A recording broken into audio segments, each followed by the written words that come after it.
यीशु मसीह के पवित्र मुबारक और सामर्थ्य नाम में फ्राइडे प्रेयर मीटिंग में आप सबों का मैं स्वागत और अभिनंदन करता हूं और धन्यवाद करता उस महान परमेश्वर का जिसने इस महामारी के दौर में भी हमारे लिए ऑनलाइन वर्शिप का इंतज़ाम करने पाया है। ख्रीस्त मेरे प्रिय भाई और बहनों, आज की आराधना में एक बार फिर से आप सब परिवारों का अभिनंदन और स्वागत करना चाहता हूं। अपने ओर से, अपने परिवार की ओर से, हमारे सहयोगी पासवान रेवरेंड विजय डेविड उनके परिवार की ओर से, रेवरेंड नवदीप लाल जी उनके परिवार की ओर से आप सबों का अभिनंदन करता हूं। पास्टरेट कमेटी महिला सभा की ओर से, युवा सभा और संडे स्कूल की ओर से भी आप सबों का अभिनंदन करता हूं और धन्यवाद करता उस महान परमेश्वर का जिसने हम सबों को सुरक्षित रखा है।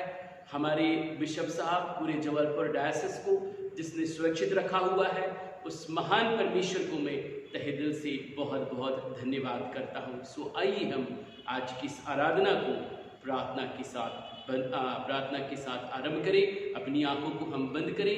निश्चय हमारा परमेश्वर जब हम मन की गहराई से, दिल की गहराई से अपने परमेश्वर को पुकारते हैं, वो हमारे साथ उपस्थित होने पाता है। आइए हम प्रार्थना करें। हे सर्वशक्तिमान, पवित्र, दयालु और प्रेमी अनुग्रहकारी पिता परमेश्वर, आकाश जिसका सिंहासन और पृथ्वी जिसके चरणों की चौकी है, उस महान परमेश्वर की सजदा में हम सब कलीसिया परिवार अपने सरों को झुकाते हैं।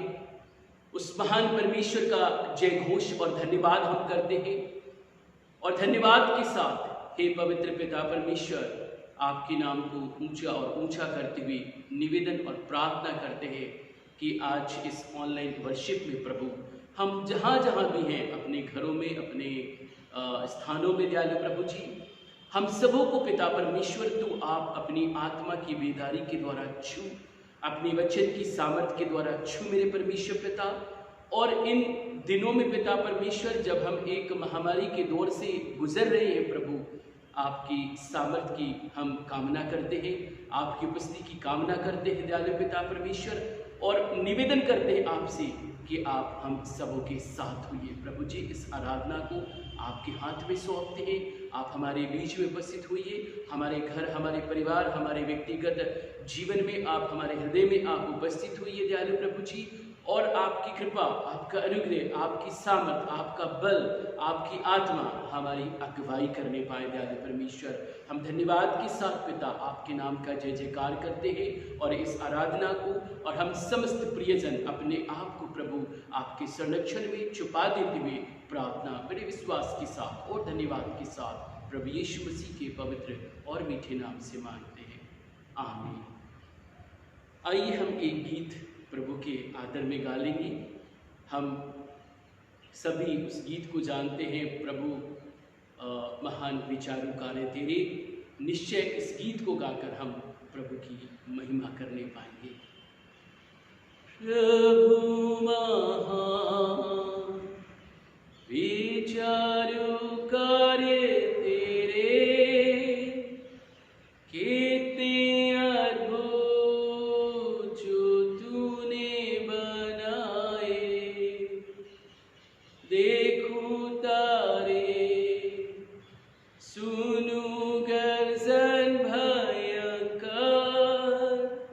सामर्थ तेरी सारे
झरने बहते लगती शीतल वायु, प्रशंसा होवे प्रभु यीशु की,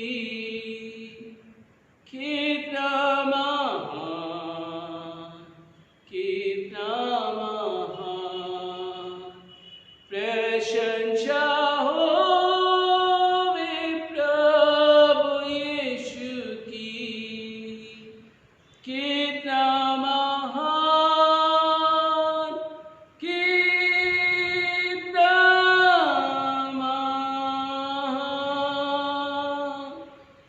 जब सोचता हूँ कि पिता अपना पुत्र मरने भेजा है वर्णन से आपा, कि क्रूस पर उसने मेरे पाप सब लेकर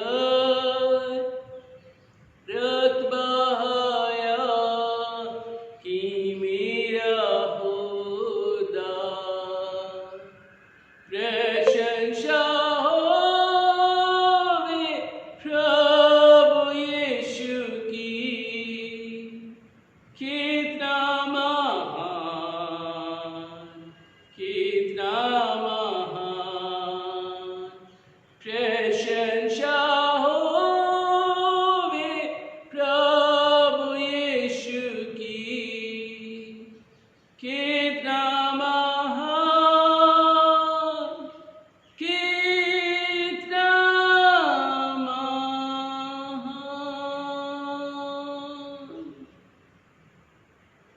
आज के मनन के लिए जो बाइबल के पद मैंने लिए हैं, याकूब की पत्री उसका 2 अध्याय और उसका 5 वचन। याकूब की पत्री उसका 2 अध्याय और उसका 5 वचन, जहाँ पर इस तरह से वचन में लिखा हुआ है, हे मेरे प्रिय भाइयों सुनो, क्या परमेश्वर ने इस जगत के कंगालों को नहीं चुना कि विश्वास में धनी और उस राज्य के अधिकारी हों जिसकी प्रतिज्ञा उसने उनसे की है जो उससे प्रेम रखते हैं। ख्रीस्त में मेरे प्रिय मित्रों, परमेश्वर यहोवा पिता का हम धन्यवाद करते हैं, जिस परमेश्वर ने इस कठिन महामारी के दौर में भी हमारी रखवाली की है और हम सबों को सुरक्षित रखे हुए हैं। वे हमारी आत्मा, विचार और मनोशक्तियों को बढ़ाते हैं कि हम उस परमेश्वर में आशावान और विश्वासी बने रहने पाए। अभी हमने याकूब की पत्री उसके 2 अध्याय उसके 5 वचन में से पढ़ा, जहाँ पर लिखा हुआ है, हे मेरे प्रिय भाइयों सुनो, क्या परमेश्वर ने इस जगत के कंगालों को नहीं चुना कि विश्वास में धनी और उस राज्य के वे अधिकारी हों जिसकी प्रतिज्ञा उसने उनसे की है जो उससे प्रेम रखते हैं या प्रेम करते हैं। उस राज्य के अधिकारी हो, राज्य परमेश्वर का, और उस राज्य में प्रवेश करने की दौड़ में हर एक ख्रिस्तीय विश्वासी विश्वास के साथ दौड़ रहा है कि वे किसी भी तरह से परमेश्वर के राज्य या नगर में प्रवेश करें, चाहे सब कुछ का नुकसान उठाए, परंतु फिर भी वे चाहता है अपनी जिंदगी में कि परमेश्वर के राज्य में वह प्रवेश करे। परमेश्वर पिता भी अपने लोगों को आरंभ से ही एक उत्तम देश देना चाहता रहा है। यदि आप उत्पत्ति की पुस्तक और उसका 12वां अध्याय पहले और 5वें पद में लिखा हुआ है, यहोवा ने अब्राम से कहा, अपने देश और अपने कुटुंबियों को और अपने पिता के घर को छोड़कर उस देश में चला जा जो मैं तुझे दिखाऊंगा। यदि आप 5वां पद इसी का देखें तो लिखा है, इस प्रकार अब्राम अपनी पत्नी सारे और अपने भतीजे लूत को और जो धन उन्होंने इकट्ठा किया था और जो प्राणी उन्होंने हारान में प्राप्त किए थे सबको लेकर कनान देश में जाने के लिए निकल चला और वे कनान देश में आ गए। ख्रीष्ट मेरे प्रियो, एक उत्तम देश की बात परमेश्वर पिता यहाँ पर भी अब्राम के साथ करने पा रहा है। परमेश्वर पिता अब्राम से एक वाचा बांधते हैं, परंतु यदि हम विचार करें कि यह उत्तम देश देने की शुरुआत कहाँ से हुई, हम थोड़ा देर जल प्रलय की ओर चले जाएं, जो नूह के दिनों में हुआ। उन दिनों के विषय में बाइबल कहती है उन दिनों में पाप बहुत बढ़ गया था, जिसे देखकर परमेश्वर पछताता है।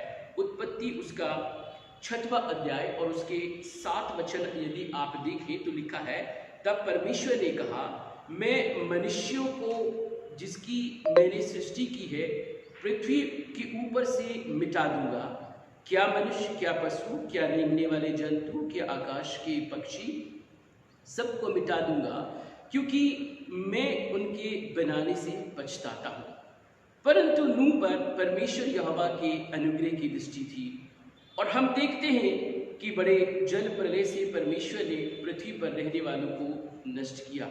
केवल नूह और उसका घराना बचाया गया। स्थिति सामान्य होने पर परमेश्वर ने नूह के साथ एक वाचा बांधी और उसके पुत्रों को परमेश्वर ने नूह के माध्यम से, मसीह मेरे प्रियो, आशीर्वाद प्रदान किए। हम सब जानते हैं कि नूह के पत्नी, नूह के 3 बेटे सेम, हाम और येपेत थे, और उनकी 3 पत्नियां थी। इस तरह से परमेश्वर ने नूह के घर और उनके बच्चों को, मसीह मेरे प्रियो, बचाने पाया है। यदि आप उसके उत्पत्ति उसके 9वें अध्याय और उसके आप यदि 25 वचन से देखेंगे 27 वचन तक, तो वहाँ पर परमेश्वर नूह के माध्यम से उनके बच्चों को आशीर्वाद प्रदान कर रहे हैं। जहाँ पर लिखा हुआ है, इसलिए उसने कहा, कनान शापित हो, वह अपने भाई बंधुओं के दासों का दास हो। फिर उसने कहा, सेम का परमेश्वर यहोवा धन्य है और कनान शेम का दास हो। परमेश्वर येपेत के वंश को भी फैलाए और वह शेम के तंबुओं में बसे और कनान उसका दास हो। ख्रीष्ट मेरे प्रियो, इस तरह से परमेश्वर ने एक आशीर्वाद प्रदान किए, एक अनुग्रह परमेश्वर ने आशीर्वाद के साथ प्रदान किए। परमेश्वर ने यहाँ पर यदि हम देखें तो परमेश्वर ने शेम को, जो ज्येष्ठ पुत्र रहा है, परमेश्वर ने अपने लिए शेम को प्रिय जाना और उसके वंश पर प्रभु दया बनाए रखा हुआ था।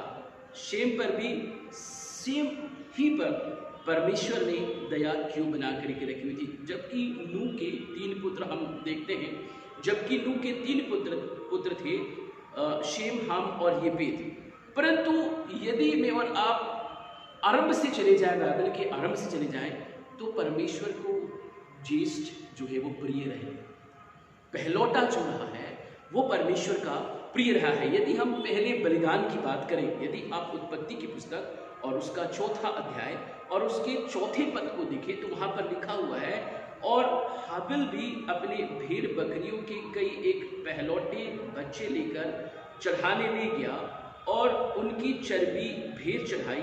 तब यहोवा ने हाबिल और उसकी भेंटों को तो ग्रहण किया। बाइबल यहाँ पर बताने पाती है कि हाबिल जो था वो पहलौटों को लेकर के परमेश्वर के पास गया और उसने पहलौटों को, मसीह मेरे प्रियो, परमेश्वर के लिए बलिदान करके चढ़ाया।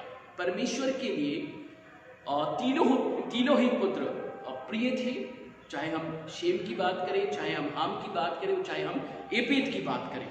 परंतु परमेश्वर की दृष्टि पहलौटे पर थी, मसीह मेरे प्रियो, और परमेश्वर आरंभिक काल से ही पहलौटे अर्थात ज्येष्ठ को परमेश्वर पिता प्रिय जानता रहा है, परमेश्वर पिता उसे ग्रहण करता रहा है। मसीह मेरे प्रियो, चाहे वो मनुष्य की संतान हो और चाहे वो पशुओं में से क्यों ना हो, वो ज्येष्ठ को प्रिय जानता रहा है, या ज्येष्ठ के साथ परमेश्वर ने वाचा बांधी थी। इसी कारण शेम से प्रभु अपने आगे वाचा बांधता है, और ऐसा वाचा बांधता है कि जिससे कि उसके द्वारा और परमेश्वर के काम होने पाए या परमेश्वर के काम आगे बढ़ने पाए। ऐसा नहीं कि परमेश्वर हाम और येपेत से प्यार नहीं करता था, उनसे भी प्यार करता था मेरा और आपका परमेश्वर। उन पर भी परमेश्वर ने अपनी दया की दृष्टि लगाई हुई थी, परंतु उनके कार्य ऐसे ना रहे जैसा परमेश्वर चाहता था। आगे हम देखेंगे कि किस तरह से हाम के वंश के लोगों ने काम या हाम के वंशों ने किस तरह से काम किया और जो परमेश्वर की दृष्टि में बुरा था। हम देखने पाते हैं, आगे हम देखने पाते हैं कि परमेश्वर ने इनसे वाचा बांधी और शेम को परमेश्वर ने अपना प्रिय जाना और शेम के ही वंशावली में से अब्राहम मसीह मेरे प्रियो निकल कर आने पाया है। यदि आप उत्पत्ति उसका 11वां अध्याय 10 वचन से 31 वचन तक पढ़ लेंगे। समय के अभाव में मैं इसे पढ़ना नहीं चाहता, परंतु आप जरूर इसे पढ़ लें तो मुझको और आपको संदेश जो है बहुत अच्छी तरीके से समझ में आएगा। उत्पत्ति 11वां अध्याय 10 से लेकर 31 वचन तक यदि आप पढ़ें तो आपको वहां पर शेम के वंशावली का वर्णन मिलेगा। परमेश्वर ने शेम के वंशजों को बढ़ाया और वंशजों को बढ़ाते बढ़ाते अब परमेश्वर अब्राम से जो शेम के वंश में का था एक प्रतिज्ञा के उत्तम देश में लेकर चलने की बात करता है, ताकि उस देश में उसे और उसकी संतानों को अपनी प्रतिज्ञा के अनुसार बढ़ाए या वो देश प्रदान कर सके। परंतु मसीह मेरे प्रियो परिस्थितियां सामान्य ना होने के कारण अब्राम के वंश एक दूसरे देश जो मिस्र कहलाता है उसमें चले गए और लगभग 400 वर्ष उस देश में रहे। फिर एक अद्भुत रीति से मूसा के माध्यम से बड़े चिन्ह और चमत्कार के माध्यम से परमेश्वर ने उन्हें उस देश में से निकाल आया और जिन इजरायलियों की गिनती लगभग 20 लाख की मानी जाती है। परमेश्वर ने उन्हें मिस्र की गुलामी से निकालकर फिर उसी प्रतिज्ञा के देश में ले जाना चाहता था जो उसने अब्राम से कहा था। परंतु इन 400 वर्षों में अब उस स्थान पर, उस जगह पर और उस देश में कुछ अन्य जाति लोग निवास करने लगे थे, जिन्हें परमेश्वर वहां से हटाकर या निकालकर इन इजरायलियों को वह देश प्रदान करना चाहता था। परमेश्वर ने मिस्र से निकालकर इजरायलियों से कहा, यदि आप व्यवस्था विवरण उसका 7वां अध्याय और उसके 1 वचन को देखेंगे, जब परमेश्वर ने उन्हें मिस्र के देश में से निकाला है और जब निकाल करके उस प्रतिज्ञा के देश में इजरायलियों को लेकर के जा रहा है, तब परमेश्वर एक बात उनसे कह रहा है। व्यवस्था विवरण 7वां अध्याय उसके 1 वचन में लिखा है, फिर जब तेरा परमेश्वर यहोवा तुझे उस देश में जिसके अधिकारी होने को तू जाने पर है पहुंचाए और तेरे सामने से हित्ती, गिरगासी, एमोरी, कनानी, परिज्जी, हिब्बी, यबूसी नामक बहुत सी जातियों को निकाल दे। यही वचन यदि आप रोमियो 13 उसका 19 व निर्गमन की पुस्तक 34 और उसके 11 पद में भी देखेंगे तो यही वचन इन दोनों स्थानों पर भी हमें प्राप्त होता है। व्यवस्था में परमेश्वर ने 7 जातियों को उस देश में जो बसे हुए थे निकालने की बात करता है। ये 7 जातियां कौन हैं और परमेश्वर उन्हें वहां से क्यों निकालने की बात कर रहा है? आइए हम थोड़ा इनके विषय में विचार करेंगे। ये सारी जाति और ये सारी वंशावली मुझको और आपको बाइबल के अंदर से ही प्राप्त होने पाती है। यदि आप उत्पत्ति उसका 10वां अध्याय पढ़ेंगे तो उनके जनक एवं पूर्वजों की जानकारी हमें वहां पर मिलती है। इतिहास के पन्ने उन 7 जातियों के अलावा 3 और जातियों का भी वर्णन करता है जो उन देशों में निवासरत थे।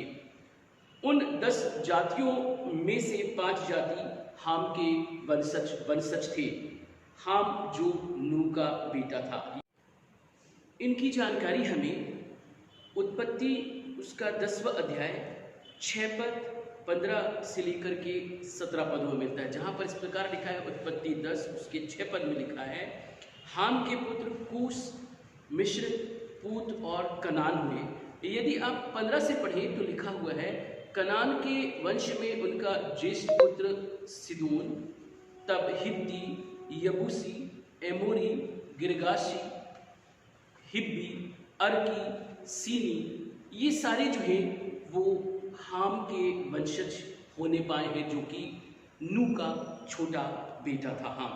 और ये सारी जातियां जो है ये हाम के वंशज मसीह मेरे प्रियो होने पाए हैं।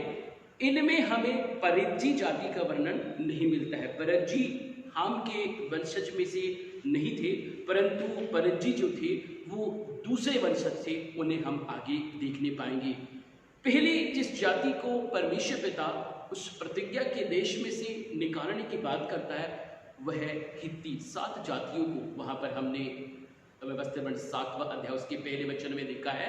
7 जातियों को परमेश्वर उस प्रतिज्ञा के देश अर्थात कनान देश में से, जो उनके पूर्वजों के साथ परमेश्वर ने इजरायलियों के पूर्वजों के साथ जो वाचा बांधी थी, अब उन्हें उस देश में लेकर के जा रहा है। परंतु उनके पहुंचने से पहले, हमने देखा पहले भी, उनके पहुंचने से पहले कुछ दूसरे जाति के लोग वहां पर, दूसरे लोग आ गए हैं, जिन्हें अब परमेश्वर उन्हें निकालने की बात कर रहा है, क्योंकि अब परमेश्वर इजरायलियों को वह उत्तम देश देने के लिए जा रहा है। तो पहली जिस जाति की बात करता है परमेश्वर निकालने की उस प्रतिज्ञा के देश में से, वो है हित्ती। ये भी अपने आप में घूमने वाली जाति थी, जो मध्य एशिया से आगे आए हुए थे और लगभग 2000 ईसा पूर्व एशिया माइनर में आकर बस गए। कालांतर में वह एक शक्तिशाली जाति बनकर उभरे और 1600 ईसा पूर्व एक विशाल साम्राज्य की नींव डाली और 1500 ईसा पूर्व उन्होंने बाबुल पर आक्रमण किया और उस पर विजयी हुए। लगभग 1300 ईसा पूर्व उन्होंने मिद्नी राज्य को अपने अधिकार में कर दिया। उनका साम्राज्य आधुनिक सीरिया तक था, जो वर्तमान में फलस्तीन के उत्तरी भाग में स्थित है। यह जाति मूर्ति पूजक और प्रकृति पूजक थी। दूसरी जाति है गिरगाशी। गिरगाशी कनानियों के साथ घुल मिलकर रहने वाली जाति थी। इजरायलियों ने उन पर भी विजय प्राप्त की। यहोशू उसका 3 अध्याय उसके 10 वचन में गिरगाशियों पर भी विजय के वर्णन दिए गए हैं और यहोशू के माध्यम से इजरायलियों ने उन्हें नष्ट किया परमेश्वर की आज्ञा के अनुसार, जैसा कि परमेश्वर यहोवा ने गिरगाशियों को भी नाश करने की आज्ञा प्रदान की थी। तीसरी जाति है एमोरी। एमोरी कनान देश के निवासी थे और हमेशा इजरायलियों के साथ इनका युद्ध होता रहा। वे समुद्र तट के किनारे किनारे और यरदन नदी के पूर्वी पहाड़ी देश के निवासी थे। पहाड़ी देश के वे निवासी थे, जैसा कि गिनती की पुस्तक और उसका 13वां अध्याय और उसका 29 वचन। गिनती की पुस्तक उसका 13वां अध्याय और यदि आप उसके 29 वचन को देखेंगे तो वहां पर एमोरियों का कुछ जिक्र लिखा है, जहां लिखा है बाइबल में, और दक्षिण देश में अमालेकी बसे हुए हैं और पहाड़ी देश में हित्ती, यबूसी और एमोरी रहते हैं और समुद्र के किनारे किनारे और यरदन नदी के तट पर कनानी बसे हुए हैं। सो इस तरह से अमोरियों का वहां पर मसीह मेरे प्रियो जिक्र मुझको और आपको प्राप्त होता है। यदि आप यहोशू 9 और उसका 1 वचन देखेंगे तो वहां पर उनका इकट्ठा होने का जिक्र वर्णन दिया गया है कि किस तरह से ये इजरायलियों से युद्ध करने के लिए इकट्ठा होते हैं। 9 उसके 1 में लिखा है, इजरायलियों ने मिस्र देश से निकलने के दूसरे वर्ष में पहले महीने में यहोवा के सीने पर्वत से वहां पर वो किया। सॉरी, ये थोड़ा सा कंफ्यूजन है इस विषय में, परंतु ये है कि इन्होंने युद्ध करने के लिए उन्होंने सॉरी मैं गिनती पढ़ रहा था, यहोशू 9 और उसका 1 वचन, यहोशू 9 और उसका 1 वचन, हाँ यहाँ पर लिखा है, ये सुनकर हित्ती, एमोरी, कनानी, परिज्जी, हिब्बी और यबूसी जितने राजा यरदन के इस पार पहाड़ी देश में और नीचे के देश में और लबानोन के सामने के महासागर के तट पर रहते थे, वे एक मन होकर यहोशू और इजरायलियों से लड़ने के लिए इकट्ठा होने पाए। तो इस तरह से एमोरी भी जो है वो यहोशू से लड़ने के लिए इकट्ठा होने पाए। यदि इसी का यहोशू 10 उसका 11 वचन आप देखें तो लिखने पाता है कि किस तरह से ये परमेश्वर के लोगों से लड़ने के लिए तो निकले थे, परंतु परमेश्वर अपने लोगों के लिए लड़ा। और यदि यहोशू 10 उसका 11 आप देखेंगे तो परमेश्वर ने एमोरियों के ऊपर बड़े बड़े पत्थर आकाश में से गिराए और उन बड़े बड़े पत्थरों में से उतने लोग मर गए जितने कि इजरायलियों की तलवार से ना मरे थे। यदि 10 और 11 देख ले तो वहां पर लिखा है प्रभु का वचन, फिर जब वे इजरायलियों के सामने से भागकर बेथोरोन की उतराई पर आए, तब अजेका पहुंचने तक यहोवा ने आकाश से बड़े बड़े पत्थर उन पर बरसाए और वे मर गए। ये एमोरियों की बात कर रहा है। यदि आप 10 का उसका 1 पद देखेंगे तो यरूशलेम जो इनका निवास स्थान था, या यरूशलेम का राजा था और एमोरी राजा थे, ये सारे के सारे लोग जब युद्ध करने के लिए गए तो परमेश्वर ने इनके ऊपर जो है वो आकाश से पत्थर गिराया, और लिखा है बाइबल में ओले से मारे गए। उनकी गिनती इजरायलियों की तलवार से मरे हुओं से अधिक थी। तो इस तरह परमेश्वर ने एमोरियों को मसीह मेरे प्रियो नष्ट करने पाया है। चौथी जो जाति वहां पर रहती थी वह थी कनानी। कनानी फोनेसियन हाम के वंशी थे। वे धनी और व्यापारी लोग थे। यह अलग अलग अवसर पर अलग अलग देवी देवताओं की पूजा और आराधना किया करते थे। बाल देवता, देवी अस्तरोथ और दागोन इनके प्रसिद्ध देवता थे। ये लोग अपने देवताओं को, अपने बच्चों को भी जीवित होम किया करते थे, जो परमेश्वर की दृष्टि में घृणित था।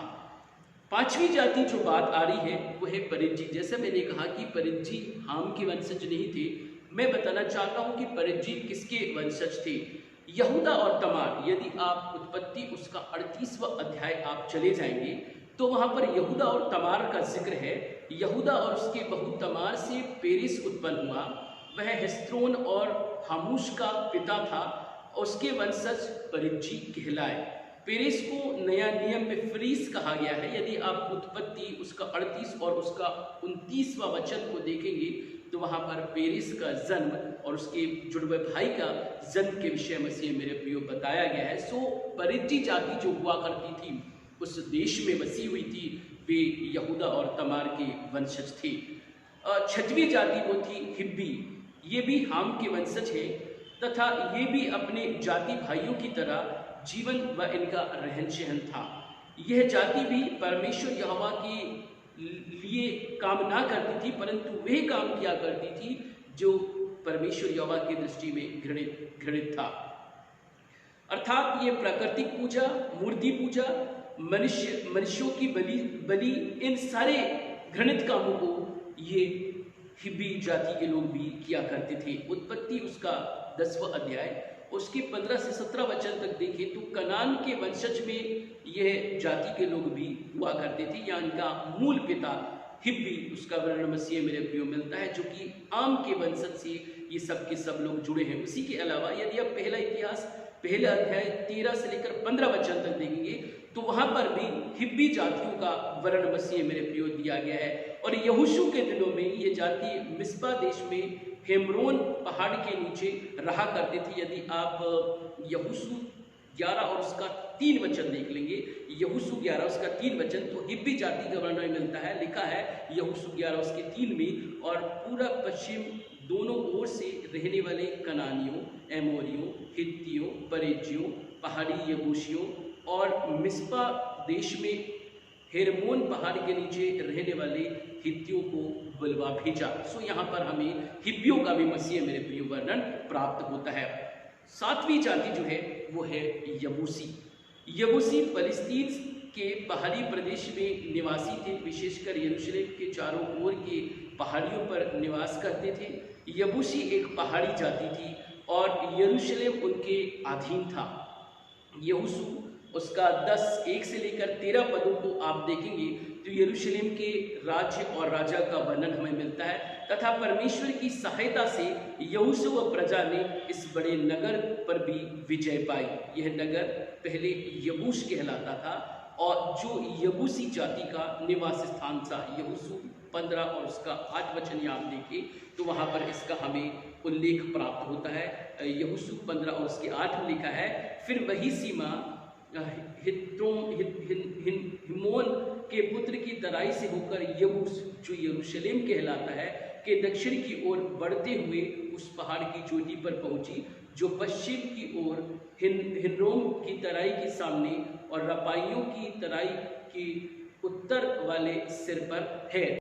सो मसीह मेरे प्रियो, इस तरह से हमने देखा कि परमेश्वर पिता ने इजरायलियों से इन 7 जातियों को, मसीह मेरे प्रियो व्यवस्था विवरण उसके 7वें अध्याय और उसके 1 पद में कहा कि हित्ती, गिरगाशी, एमोरी, कनानी, परिज्जी, हिब्बी और यबूसियों को जो है तो निकाल देना, उस देश में से निकाल देना। परंतु इन लोगों ने, जिन्हें परमेश्वर ने एक बड़े सामर्थ के साथ उस प्रतिज्ञा के देश में से निकाल लाया, क्या मसीह मेरे प्रियो, इन इजरायलियों ने उन देशों के लोगों को पूरी तरीके से निकाल दिया? उन लोगों को परमेश्वर ने वहां से अलग कर दिया? ये जाति जो वहां पर रहा करती थी, हमने देखा ये भी नूह के पुत्र हाम के वंशज है। परंतु मसीह मेरे प्रियो, इनकी यदि जिंदगियों में और आप देखें तो जिस तरह से शेम के वंशजों ने अपने परमेश्वर यहोवा को खोजा, वे अपने परमेश्वर यहोवा के पीछे चले, हाम के वंशजों ने परमेश्वर यहोवा को छोड़ दिया। वे दूसरे कार्यों में लिप्त हो गए, वे अपने परमेश्वर यहोवा को छोड़ दिए। जिस परमेश्वर ने उनके साथ भी वाचा बांधी थी, जिस परमेश्वर ने उन्हें भी आशीष देना चाहता था, मसीह मेरे प्रियो, उन्होंने उस जीवित परमेश्वर को छोड़ दिया, उन्होंने जीवित परमेश्वर को त्याग दिया और अपनी रीति के अनुसार उन्होंने प्रकृति पूजा करने लगे, मूर्ति पूजा करने लगे। अपने बाल बच्चों को जो है अपने अपने मूर्तियों के सामने, अपने अपने देवी देवताओं की मूर्तियों के सामने वो होम बलि करके जो है मसीह मेरे प्रियो अर्पण कर लगे, जो यहोवा परमेश्वर की दृष्टि में गलत था, जो परमेश्वर यहोवा की दृष्टि में घृणित कार्य था। यदि यह जाति जो हाम के वंशज रहे हैं, इन्हें ये लोग भी यदि परमेश्वर यहोवा को मसीह मेरे प्रियो ढूंढते, ये लोग भी परमेश्वर यहोवा को खोजते, तो परमेश्वर यहोवा इन पर भी अनुग्रह और इन पर भी दया करने पाता। ख्रीस्त मेरे प्रिय भाई बहनों, इन लोगों का जीवन किस तरह का जीवन था? ये जातियां जो वहां पर थी, यदि आप बिब्लिकल देखें, जैसे मैंने आपसे कहा कि सच में ये अपने परमेश्वर यहोवा को त्याग कर दूसरी दिशा में हो लिए थे, ये दूसरी तरफ होनी थी। यदि आप और अधिक गहराई में जाना चाहते हैं वचन के, तो आप व्यवस्था विवरण और उसका 7वां अध्याय यदि आप 2 वचन से पढ़ें, तो इन जातियों के जीवन के कार्य, इनकी जिंदगी में होने वाले अनर्थ और गलत कार्य, उनका वर्णन मुझको और आपको मिलता है। व्यवस्था विवरण 7 और उसके 2 वचन से लिखा है, और तेरा परमेश्वर यहोवा तेरे द्वारा हरा दे और तू उन पर जय प्राप्त कर ले, तब उन्हें पूरी रीति से नष्ट कर डालना।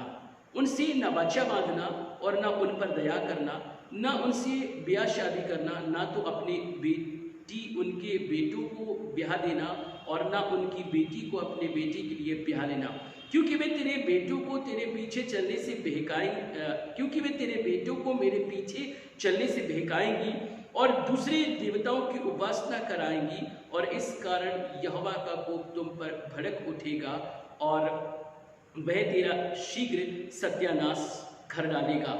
मसीह मेरे प्रियो, इन लोगों का जीवन वैसी था। यदि आप निर्गमन उसका 34वां अध्याय 11 से लेकर 16 वचन तक यदि आप वहां भी देखें, तो इन सारी जातियों के जीवन, इनके कार्य, इनके जीवन प्रणाली, इनकी आराधना प्रणाली, इनकी मूर्ति पूजा की पद्धति, सब कुछ का वर्णन निर्गमन 34:11 से लेकर 16 वचन पर भी मसीह मेरे प्रियो दिया गया है। इन जातियों ने परमेश्वर यहोवा को त्याग कर मूर्ति पूजा मसीह मेरे प्रियो कर लिए। घृणित काम उन्होंने अपने परमेश्वर यहोवा के विरोध करना चालू कर दिए। ये थे तो नूह के वंशावली, परंतु शेम के वंशजों की तरह ये अपने परमेश्वर यहोवा की उपासना और आराधना नहीं करना चाहते थे और न ही परमेश्वर यहोवा की खोज में थे।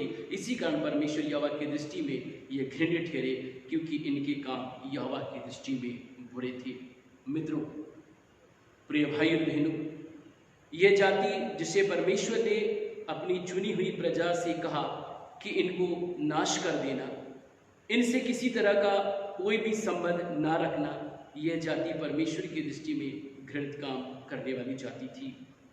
हमें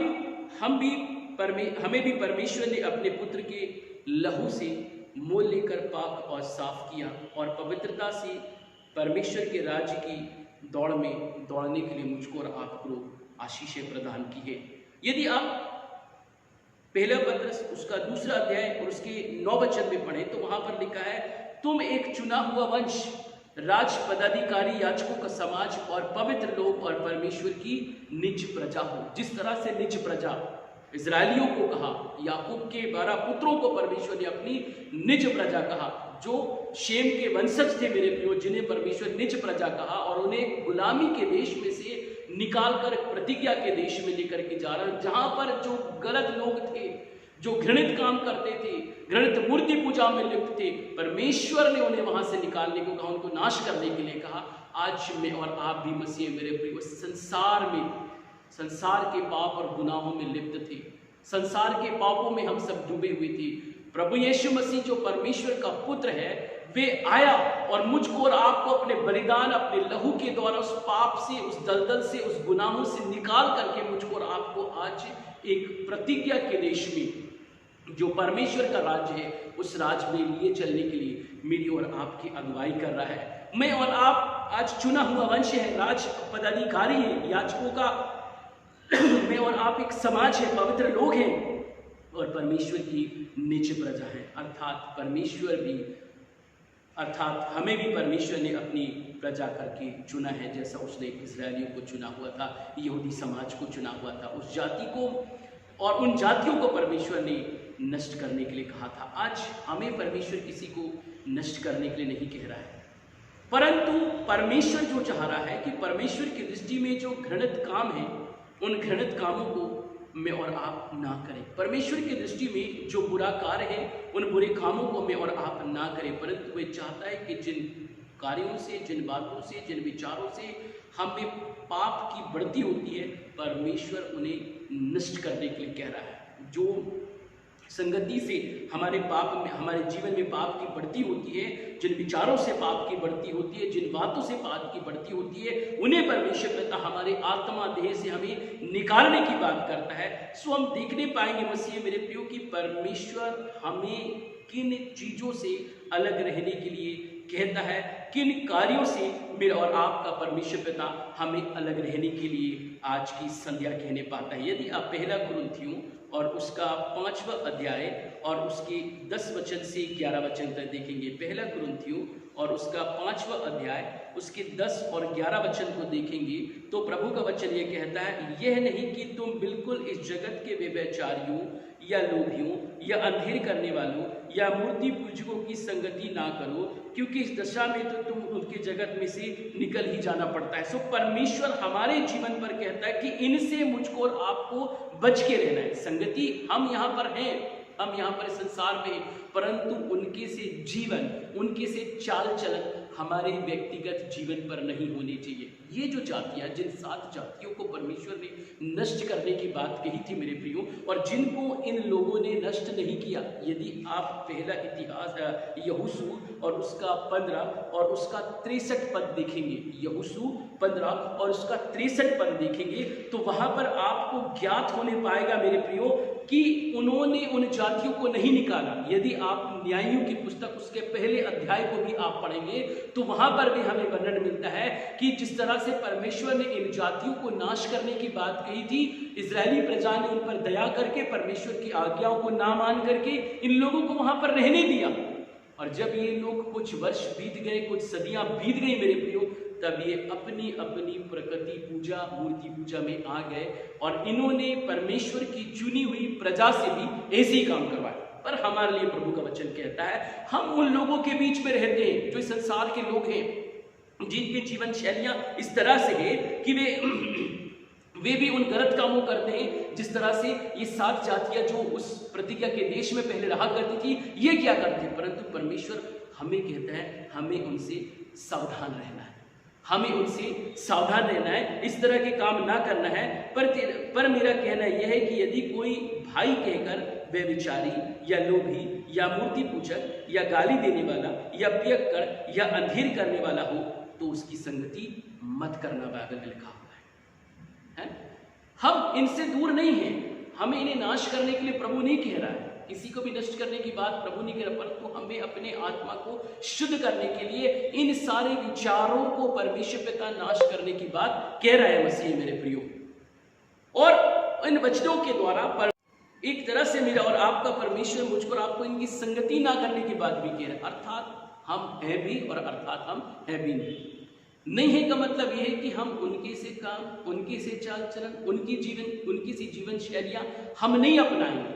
और है का मतलब यह है कि हर एक भले कामों में हम उनके साथ मसीह मेरे प्रियो रहने पाएंगे। बाइबल मुझको और आपको कुलुस्सियों की पत्री उसका 3 अध्याय और उसका 5वां वचन यदि आप देखेंगे तो वहाँ पर भी मेरा और आपके लिए परमेश्वर का वचन कहता है, इसलिए अपने उन अंगों को मार डालो जो पृथ्वी पर है, अर्थात व्यभिचार, अशुद्धता, दुष्कामना, बुरी लालसा और लोभ जो मूर्ति पूजा के बराबर है। इन सबों से मेरा और आपका परमेश्वर हमें दूर करता है, दूर करता है मेरा और आपका परमेश्वर। इन सबसे परमेश्वर हमें अलग रखना चाहता है, जो परमेश्वर की दृष्टि में पाप है, घृणित कार्य है। पर जैसा प्रभु हमें उस प्रतिज्ञा के देश में ले जाना चाहता है, उस देश में प्रवेश पाने वालों के समान हम भी अपने आप को बना लें, है ना। जिस तरह से इजरायलियों ने अपने आप को परमेश्वर के अधीन तो किया पर पूरे तरीके से नहीं किया, पर आज मेरे प्रियो मेरा और आपका परमेश्वर हमें चुनी हुई प्रजा कहता है। किसके द्वारा? प्रभु यीशु मसीह के बलिदान, उसके लहू के द्वारा। हमें उन लोगों के समान नहीं होना है, उन लोगों की संगति से हमें दूर रहना है। हम भले कामों में उनके साथ रहेंगे, बुरे कामों में हमें उनके साथ नहीं रहना है, परंतु हमें अपने आप को उन लोगों के समान बनाना। किन लोगों के समान? जो परमेश्वर के प्रतिज्ञा के देश में, जो एक नए देश में हमारा प्रभु हम कलीसिया को, हम विश्वासियों को लेकर के जाना चाहता है, उनके समान बनना है, जो कि प्रकाशित वाक्य और उसका 7वां अध्याय और उसके 9 वचन में मिलते हैं। प्रकाशित वाक्य उसका 7वां अध्याय और उसके 9 वचन में मिलते हैं, जहां पर लिखा है, इसके बाद मैंने दृष्टि की और देखो हर एक जाति और कुल और लोगों और भाषा में से एक बड़ी भीड़, जिसे कोई गिन नहीं सकता था, श्वेत वस्त्र पहने और अपने हाथों में खजूर की डालियां लिए हुए सिंहासन के सामने और मेमने के सामने खड़े देखा। हाँ मेरे प्रियो, हमें जो काम करना है, अपने आप को उस परमेश्वर के राज्य में प्रवेश कराने के निमित्त अपने आप को श्वेत वस्त्र अर्थात पवित्रता में अपने आप को बढ़ा के लिए चलना है। खजूर की डालियां अर्थात मसीह मेरे प्रियो अपने आप को परमेश्वर के उस पवित्रता में लिए चलना है, जो मैं और आप, जो मेरे और आपके जीवन से मेरा और आपका परमेश्वर पिता चाहता है। यदि आप इसी का 7 का 13 और 14 पढ़ें तो लिखा है, इस पर प्राचीनों में से एक ने मुझसे कहा, ये श्वेत वस्त्र पहने हुए कौन है और कहाँ से आए हैं? मैंने उससे कहा, हे स्वामी तू ही जानता है। उसने मुझसे कहा, ये वे हैं जो उस महाक्लेश में से निकल कर आए हैं और उन्होंने अपने अपने वस्त्र मेमने के लहू से धोकर श्वेत किए हैं। हाँ मसीह मेरे प्रियो, मैं और आप भी अपने प्रभु यीशु मसीह के लहू से अपने आप को धोले, अपने वस्त्रों को धोले। हम चुनी हुई प्रजा हैं, हम रहते उन लोगों के बीच में मेरे प्रियो, जिस तरह से हमने उन जातियों को देखा, उन्हीं के से लोग हमारे बीच में रहते हैं। पर मसीह मेरे प्रियो, हमें उनकी संगति नहीं करना है, उनके से चाल नहीं चलना है, पर हम चुनी हुई प्रजा है, अपने आप को पवित्र रखना है, मेमने के लहू से धो करके, वचन से धो करके, संगति से धो करके, प्रार्थना में बने रह करके हमें अपने आप को अलग करना है मेरे प्रियो। तब परमेश्वर की असीम सामर्थ और कृपा और भलाइयाँ हमारे जीवन पर कार्य करने पाएंगी। परमेश्वर पिता इन वचनों के द्वारा हमें आशीष दे, हमारे विश्वास को प्रभु परमेश्वर दृढ़ करे और समझे हम वचन को कि परमेश्वर पिता जब इजरायलियों को उन प्रतिज्ञाओं के देश में लेकर के जा रहा था तो क्यों उन लोगों को अलग किया जो पहले से वहां पर थे। आज मैं और आप जो संसार में है मेरे प्रियो, परमेश्वर हमें किसकी संगति करने के लिए कह रहा है, परमेश्वर हमें किन से दूर रहने की बात कर रहा है। मैं और आप इस बातों पर विचार करें, अपने आप को मेमने के लहू से धोकर खजूर की डालियों को ले लिया अर्थात पवित्रता को ले ले मसीह मेरे प्रियो, जिससे कि मैं और आप उस प्रतिज्ञा के देश में जो परमेश्वर हमें देने जा रहा है, जो परमेश्वर का राज्य है, उसमें मैं और आप प्रवेश कर सकें। आइए हम प्रार्थना करें। हे सर्वशक्तिमान पवित्र और प्रेमी पिता परमेश्वर, प्रभु यीशु मसीह के मुबारक और सामर्थी नाम में हम धन्यवाद देते हैं। प्रभु आज की आराधना में तो आप हमारे साथ रहा, हम सभी की प्रभु आपने अगुवाई की, सहायता की पिता परमेश्वर, अपनी आशीष हम पर प्रदान की। प्रभु जी इस कार्यक्रम को देखने वाले प्रत्येक भाई और बहन और बच्चों पर, घरानों पर प्रभु अपनी आशीष दे। हम सबों को अपनी पवित्रता में, बुरी संगतियों से प्रभु दूर रख, पवित्रता में लिए चल दयालु प्रभु जी, और अपनी आशीषें प्रदान कर। समस्त विश्व पर, हमारे देश पर प्रभु दया कर दयालु प्रभु जी, और इस महामारी को पिता परमेश्वर दूर करके अपनी करुणा, अपना अनुग्रह, अपनी चंगाई हर एक राज्यों पर, हर एक देशों पर और हर एक भाइयों बहनों पर प्रभु परमेश्वर प्रदान कर। सारा आदर महिमा धन्यवाद आपको देते हुए संपूर्ण कलीसिया पर, जबलपुर डायसिस माननीय बिशप साहब, उनके पूरे परिवार पर बड़ी करुणा, बड़ी आशीष, बड़ी परमेश्वर पिता आपकी सुरक्षा को चाह लेते हुए धन्यवाद के साथ प्रार्थना प्रभु यीशु के पवित्र और मीठे नाम से मांगते हैं, आमीन। आइए हम प्रभु की प्रार्थना कहें। हे हमारे पिता, तू जो स्वर्ग में है, तेरा नाम पवित्र माना जाए, तेरा राज्य आवे, तेरी इच्छा जैसे स्वर्ग में पूरी होती है वैसे इस पृथ्वी पर भी पूरी हो।